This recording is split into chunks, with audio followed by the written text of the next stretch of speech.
នៅពេលនាឡិការ៉តដល់ម៉ោង2ទីភ្លឺទីក្រុងនានាភាគច្រើនលើពិភពលោកកំពុងស្ថិតក្នុងភាពស្ងប់ស្ងាត់ប៉ុន្តែសម្រាប់តំបន់បារមួយកន្លែងនៅក្នុងទីក្រុងខ្វាងជូវប្រទេសចិនគឺជាពេលវេលាដែលមានមនុស្សច្រើនបំផុតរបាយការណ៍ចុងក្រោយពី Channel Window to Asia បង្ហាញថាតំបន់បារខ្វាងជូវមិនដែលស្ងាត់ជ្រុងសូម្បីតែនៅពេលអាធ្រាត្រក៏ដោយផ្ទុយទៅវិញវាកំពុងតែមានញឹកខ្លាំងបំផុតនៅចន្លោះម៉ោង2ទៅ4ទីភ្លឺអ្វីដែលគួរឲ្យចាប់អារម្មណ៍នោះគឺហ្វូងមនុស្សនៅទីនោះមិនដែលចាក់ចេញឡើយសូម្បីតែនៅពេលព្រឹកព្រលឹមក៏ដោយការថតដោយកាមេរ៉ាគុណភាពខ្ពស់4ក្បានបង្ហាញពីរបៀបរស់នៅពេលយប់ដ៏រស់រវើករបស់យុវជនខ្វាងជូវដែលពោរពេញទៅដោយពន្លឺតន្ត្រីនិងការជប់លៀងតំបន់បារដ៏ល្បីល្បាញនេះស្ថិតនៅក្នុងសង្កាត់ធានហេដែលមានបាររាប់រយក្លឹបរាត្រីនិងភោជនីយដ្ឋានអ្វីដែលធ្វើឲ្យកន្លែងនេះខុសពីកន្លែងផ្សេងទៀតនោះគឺវាបើកដំណើរការស្ទើរតែ24ម៉ោងដោយគ្មានថ្ងៃបិទយុវជនក្នុងតំបន់និងភ្ញៀវទេសចរបរទេសតែងតែនាំគ្នាមកលេងកម្សាន្តនៅទីនេះជាពិសេសនៅចុងសប្តាហ៍មិនថាអ្នកចូលចិត្តតន្ត្រីអេឡិចត្រូនិក Hip Hop ឬ Rock អ្នកអាចស្វែងរកបារដែលស័ក្តិសមនឹងរសជាតិរបស់អ្នកបានយ៉ាងងាយស្រួលតម្លៃស្រាបៀរមួយកែវចាប់ផ្ដើមត្រឹមតែ$3ប៉ុណ្ណោះដែលធ្វើឲ្យវាក្លាយជាជម្រើសដ៏ពេញនិយមសម្រាប់យុវជនដែលមានថវិកាកំណត់ប៉ុន្តែអ្វីដែលគួរឲ្យកត់សម្គាល់បំផុតនោះគឺវប្បធម៌ Gumendek របស់យុវជនខ្វាងជូវបើទោះបីជាម៉ោង2ទីភ្លឺក៏ដោយក៏ហ្វូងមនុស្សនៅតែបន្តសម្រុកចូលមកកាន់តែច្រើនឡើងពួកគេខ្លះមកពីការងារវេនយប់ខ្លះទៀតមកពីការជប់លៀងឯកជនហើយខ្លះទៀតទើបតែបញ្ចប់ការងារពេលយប់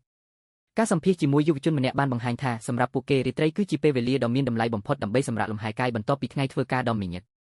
ពួកគេចូលចិត្តជួបជុំមិត្តភ័ក្តិផឹកស្រាស្ដាប់តន្ត្រីនិងរាំក្បូងក្បាច់រហូតដល់ភ្លឺនេះមិនមែនគ្រាន់តែជាការកម្សាន្តប៉ុណ្ណោះទេប៉ុន្តែវាគឺជាផ្នែកមួយនៃអត្តសញ្ញាណវប្បធម៌របស់ពួកគេក្រៅពីការកម្សាន្តតំបន់បារខ្វាងជូវក៏ជាមជ្ឈមណ្ឌលសេដ្ឋកិច្ចដ៏សំខាន់មួយផងដែរ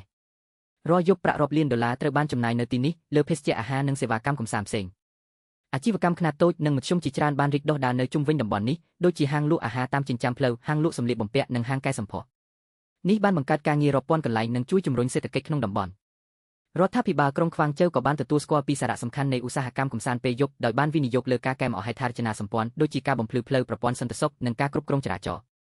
ទោះបីជាយ៉ាងណាបាតុភូតនេះក៏បង្កឲ្យមានការព្រួយបារម្ភខ្លះដែរដូចជាបញ្ហាសុខភាពសាធារណៈសុវត្ថិភាពអាហារនិងការបំពុលសំឡេង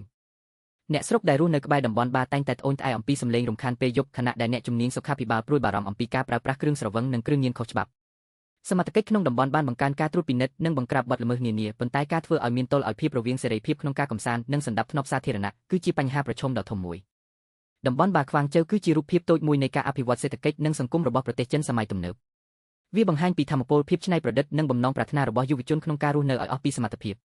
ប្រសិនបើអ្នកធ្លាប់មានឱកាសទៅទស្សនាទីក្រុងខ្វាងជូវកុំភ្លេចទៅទស្សនាតំបន់បារនេះនៅពេលយប់ដើម្បីទទួលបទពិសោធន៍ផ្ទាល់នៅវប្បធម៌ Gumendek ដ៏ពិសេសនេះ